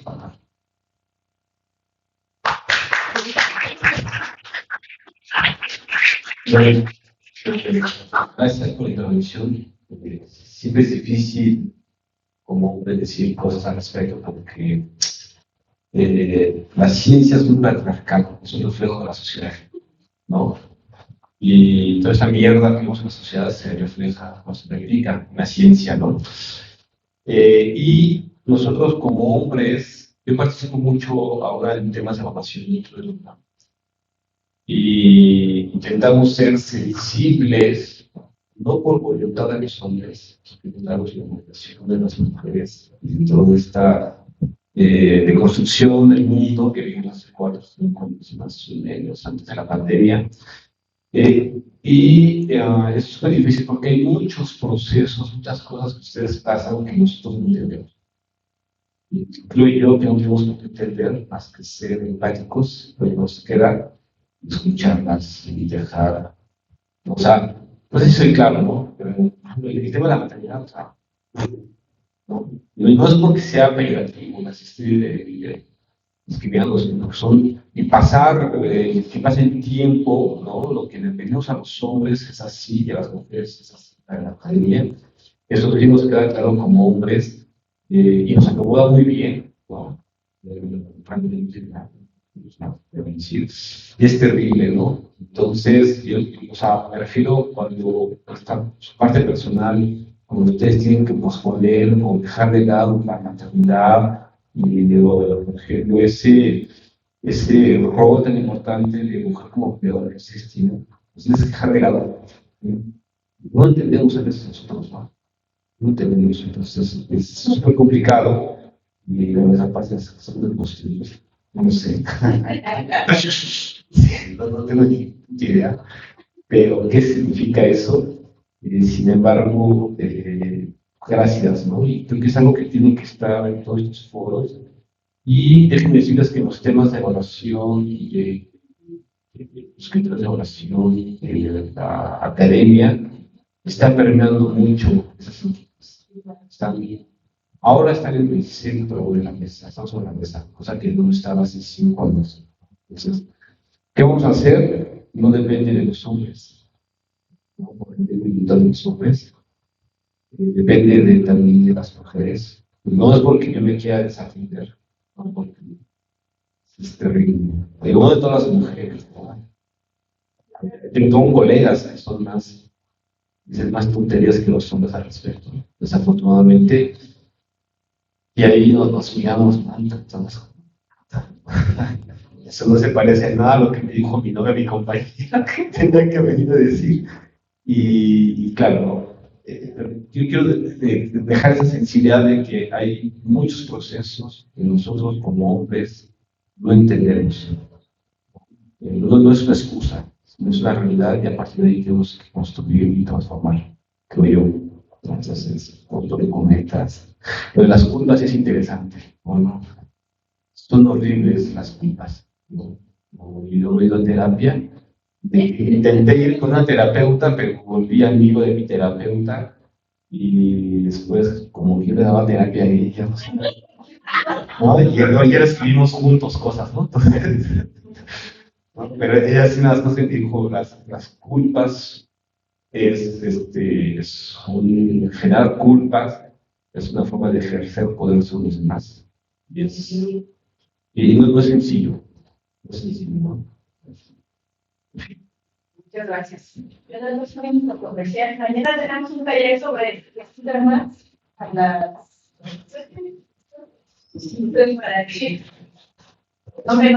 Para que tomen nota. Y Aide, yo te voy a decir lo mismo. Yo también estuve embarazada cuando estaba haciendo mi doctorado, muy brevemente para no quitar tiempo también. Pero te voy a decir una cosa. Pierre Bourdieu tiene un libro donde dice de que muchas veces las mujeres somos las mismas que no queremos que nos ayuden. Y ahorita nuestros compañeros nos han dicho esta red de apoyo, sobre todo académico, el director de tesis, los colegas, etcétera, pero también tenemos una red de apoyo familiar y a veces esa culpa de la que ya nuestros colegas han comentado no nos deja, pero es por una situación cultural, es que es mi obligación, no es obligación de nadie más. Pero existe la red de apoyo.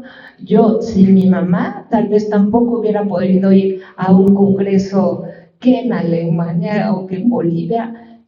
Te vas con el corazón a veces, que dices, ¿cómo los voy a dejar tan pequeños? Pero lo logras hacer y fíjate que es bien productivo y sobre todo para el papá también, porque el papá aprende a hacer cuestiones que uno no quiere dejar porque es tu obligación, ¿no? Pero sobreviven.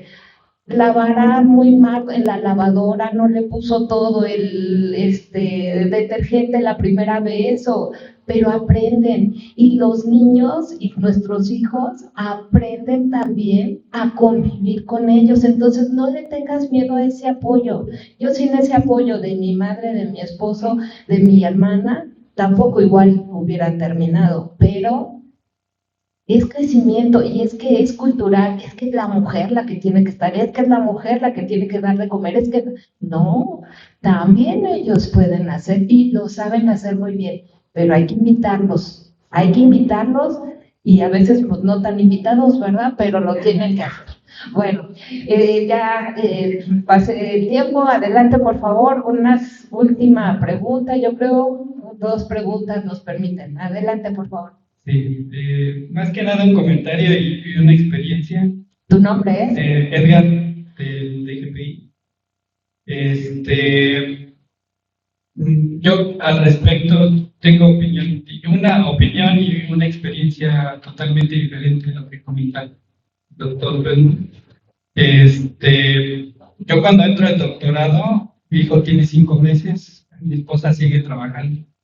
Yo en ese momento no tenía empleado, entonces, no estaba empleado, entonces yo me quedo a cargo, después de que ya cumple el periodo de cuarentena y sobre la incapacidad y todo eso,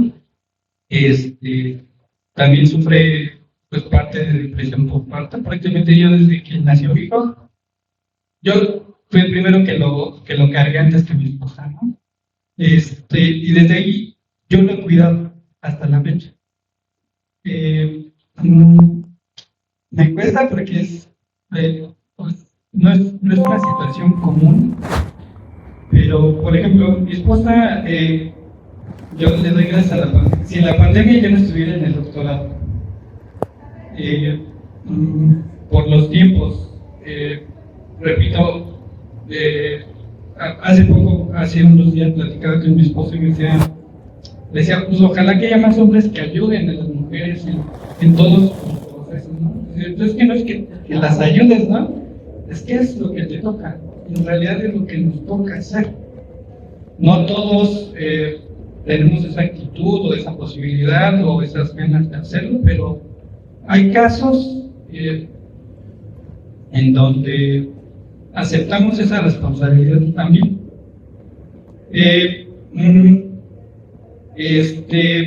Pues a mí me ayudó mucho el Politécnico a sensibilizarme en estos temas. Cuando estuve laborando en el Politécnico, el tema de sensibilidad con perspectiva de género a mí me cambió. Incluyeron otras cosas, pero bueno, regreso a mi experiencia del doctorado. Yo entro al doctorado con mi hijo de 5 meses, mi esposa trabajando, yo sin la pandemia no estoy en el doctorado. Yo estudiaba con mi hijo a un lado, durmiendo. Lo tenía que arrullar 1 hora para que se durmiera mientras yo tenía clases en línea. Afortunadamente para mí, digo, la pandemia es una situación complicada, pero afortunadamente para mí, el tiempo que duró la pandemia me permitió terminar mis clases presenciales. No tuve que asistir a la escuela prácticamente. Mi esposa actualmente pues, se desempeña profesionalmente, ella sale a trabajar sin ningún problema. Yo al mismo tiempo que estudio el doctorado, que avanzo con la tesis, pues estoy a cargo de mi hijo de lunes a viernes, sábado y domingo, yo me desentiendo, ya también es justo, pues sí hay que descansar unos días, y bueno, también agradecer el que compartan estas experiencias y saber que pues, vivimos de todo, ¿no?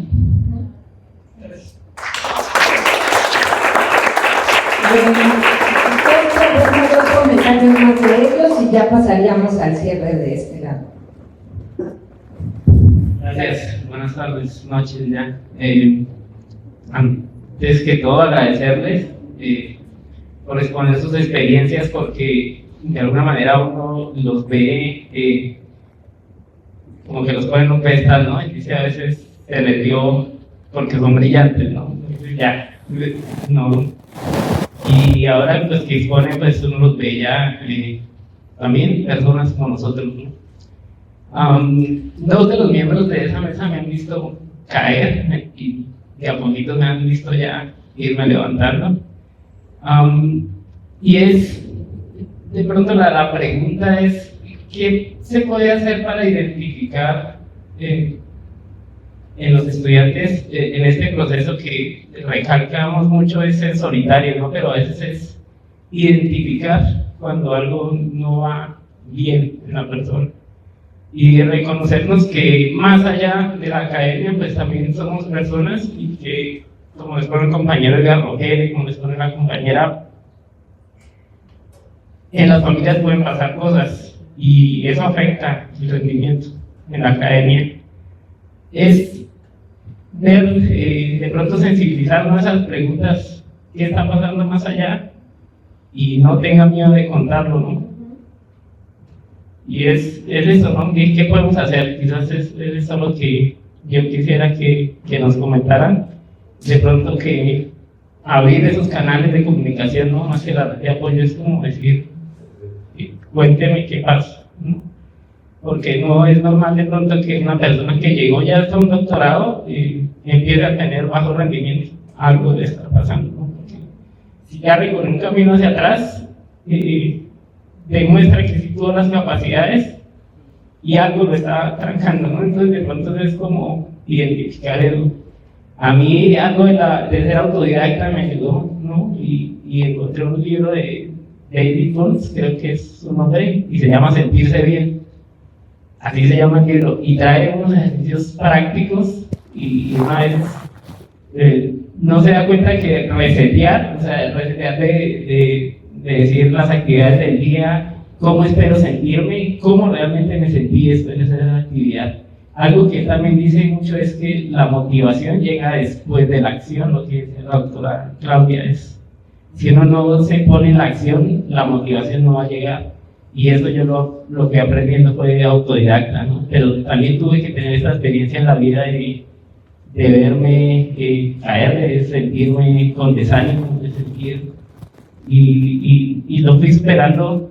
No voy a decir que lo superé, lo que dice también la doctora Pilar, tarda años y sabemos que podemos recaer y hay que ser conscientes de eso, ¿no? Que eso no se quita, porque también estuve leyendo, o sea, ahí es que ser más consciente de cuando se presente, identificar y activar los mecanismos para no dejar caer. Pero sí, de alguna manera la reflexión, nuevamente muchas gracias, y de pronto sí como también algo de tener esa conciencia, ¿no? De que si algo va fallando en nuestros estudiantes, reconocer algo debe estar pasando, ¿no? Y de pronto como abrir esos canales. Y ya es eso. Muchas gracias. Gracias. Un último comentario, por favor.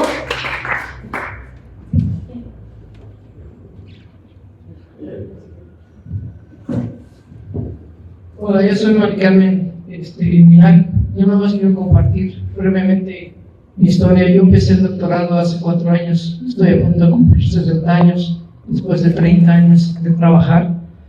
Yo me considero una persona en la práctica muy reconocida en mi ámbito de trabajo. El doctorado no ha sido fácil encontrar la teoría que en muchos años practiqué sin teoría. Hoy por hoy me siento muy diferente en encontrar que hay caminos que te pueden ayudar a ser mejor personas. Hoy por hoy mi reto es que ese modelo que acabo de presentar hace un rato pueda ser una política para desarrollar dentro de la administración pública. ¿Por qué? Porque estoy convencida de que hay instituciones bellísimas dentro de nuestro país, pero desafortunadamente no le damos la importancia a las personas. Si bien es un tema, voy a decir como dice mi esposo, irresoluble, yo creo que sí hay formas de poder ayudar a lograr ese camino. Sí tengo el apoyo completamente de mi esposo, afortunadamente gracias a él estoy aquí en el doctorado. Yo espero grandes cosas después de desarrollar ese modelo y ese diseño para un mejor México. Si hay retos, todavía tengo pendiente mi artículo, lo he rechazado 4 veces, porque es un tema que no está en la agenda de las revistas, pero yo espero y seguiré insistiendo para lograr ese artículo. Hay muchas cosas que hacer y el tiempo no importa. Lo importante es querer crecer como personas y desarrollarnos y ayudar a todas las demás personas a salir adelante. Ese es mi tema. Gracias, María. Brevemente, para no dejar a la persona con la mano alzada, pero muy brevemente que nos puedas comentar tu... Sí, bueno, quería contar rápidamente mi experiencia. Yo ya me levanto a las 4 de la mañana. Trabajo en la industria petrolera, en un centro de investigación de San Juan. Es un ambiente muy pesado, es un ambiente de petroleros. Cuando mi hijo se apellida Espino, yo apellido Higueras, ya sabrán, pero es mi hijo, es mío nada más, ¿no? Y de mi esposa. Entonces, cuando yo decido, cuando decidimos casarnos, y aventuramos en eso, que yo quería a Héctor, en ese momento, a mí me dicen que pues, no estaba bien, que podía importar mi carrera petrolera. Cuando entró al doctorado, me dicen, oye, ya tienes muchos años aquí, ya depende del proyecto, puedes ayudar en la especialidad. Y me vino una decisión como la que comentó el doctor. Tu familia, doctorado, carrera. Entonces, yo dije a mi esposa, ¿sabes qué? Tengo un compromiso de educar a mi hijo, entonces, va en serio. ¿Qué pasó? Sí, no me dio la especialidad y seguiré así por mucho tiempo. Porque también el problema es que las estructuras que tenemos muchas veces no entienden lo que también es la facultad. Y entonces nosotros mismos nos limitamos, no estamos en el clan de todo como se dice. Entonces, ha sido fuerte, sí, pero hace unos días que cambiar el juego. O sea, porque trabajar, su papá también, su esposa, y ya tengo el doctorado, tengo el título de innovación en el juego. Mi primer gran apoyo ha sido mi esposa y mi segunda mucho. Gracias. Muchas gracias. Y bueno, como comentábamos, no hay fórmulas únicas como para decir esto es lo que sirve o esta es la decisión adecuada. Cada quien tendrá que tomar las decisiones. Pero bueno, tendremos que cerrar. Nuestros especialistas van a seguir, se pueden acercar a ellos también. La idea es apoyarnos, crear estas redes que nos han sugerido y además mañana continúa el evento. Entonces, para cerrar únicamente les pediría alguna frase, alguna reflexión a nuestros compañeros para pues dar paso a la siguiente actividad. Turno el micrófono ahora al revés de Ángel para la doctora Pilar. Pues mi frase sería: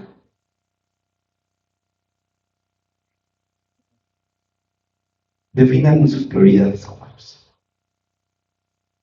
Me voy a tomar rápido 10 segundos. Yo, desde el Politécnico, bueno, ahora que somos investigadores y eso, ¿no? Puedes hacer proyectos, escribir, congresos, eso. Yo hace tiempo decidí que lo más importante para mí es mi familia y lo segundo es mi trabajo. Entonces yo he sacrificado muchas cosas de mi trabajo, pero creo que ya la llevo por mi familia, porque yo sí quiero ver crecer a mis hijos, divertirme con ellos, ir a los conciertos, ¿no? Y eso tiene que ver con las prioridades.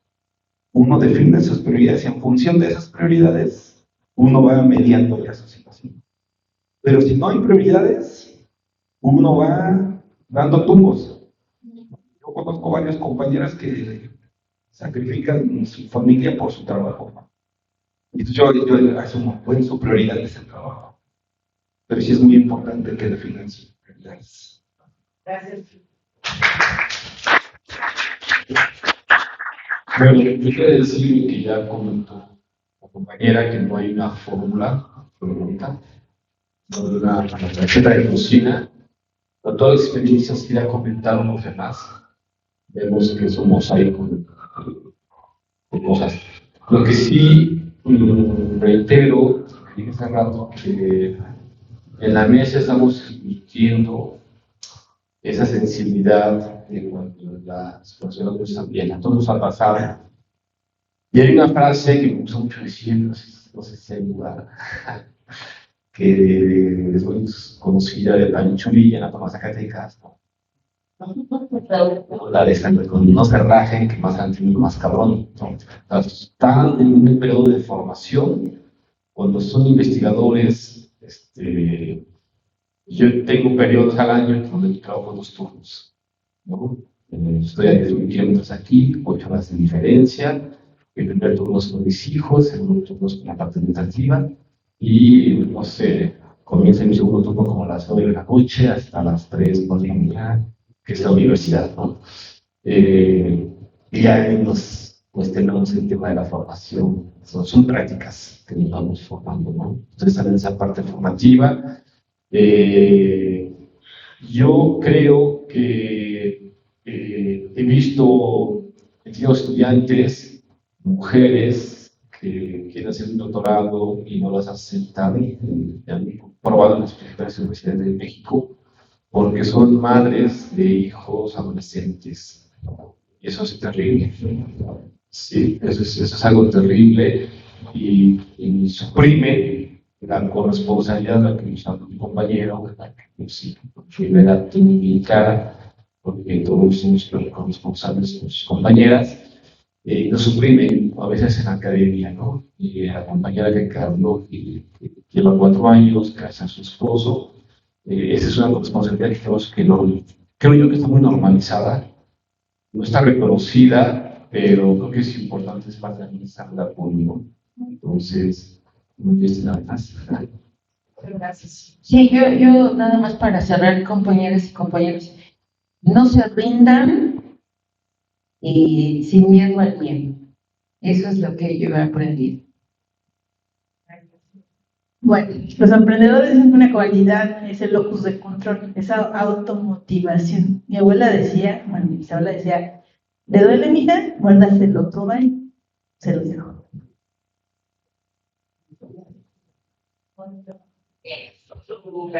Gracias. Bueno, pues para terminar vamos a darles un aplauso a nuestros panelistas. Damos la constancia que dice primer foro doctoral en Ciencias Económicas Administrativas del Instituto Politécnico Nacional.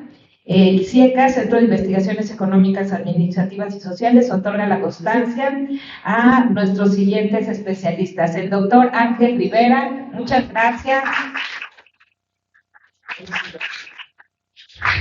Al doctor Eduardo Robles Belmont, muchísimas gracias. La doctora Claudia Hernández Herrera, muchas gracias. Y a nuestra doctora Pilar Montserrat Pérez, que fue la idea, pero ha sido excelente. Muchísimas gracias.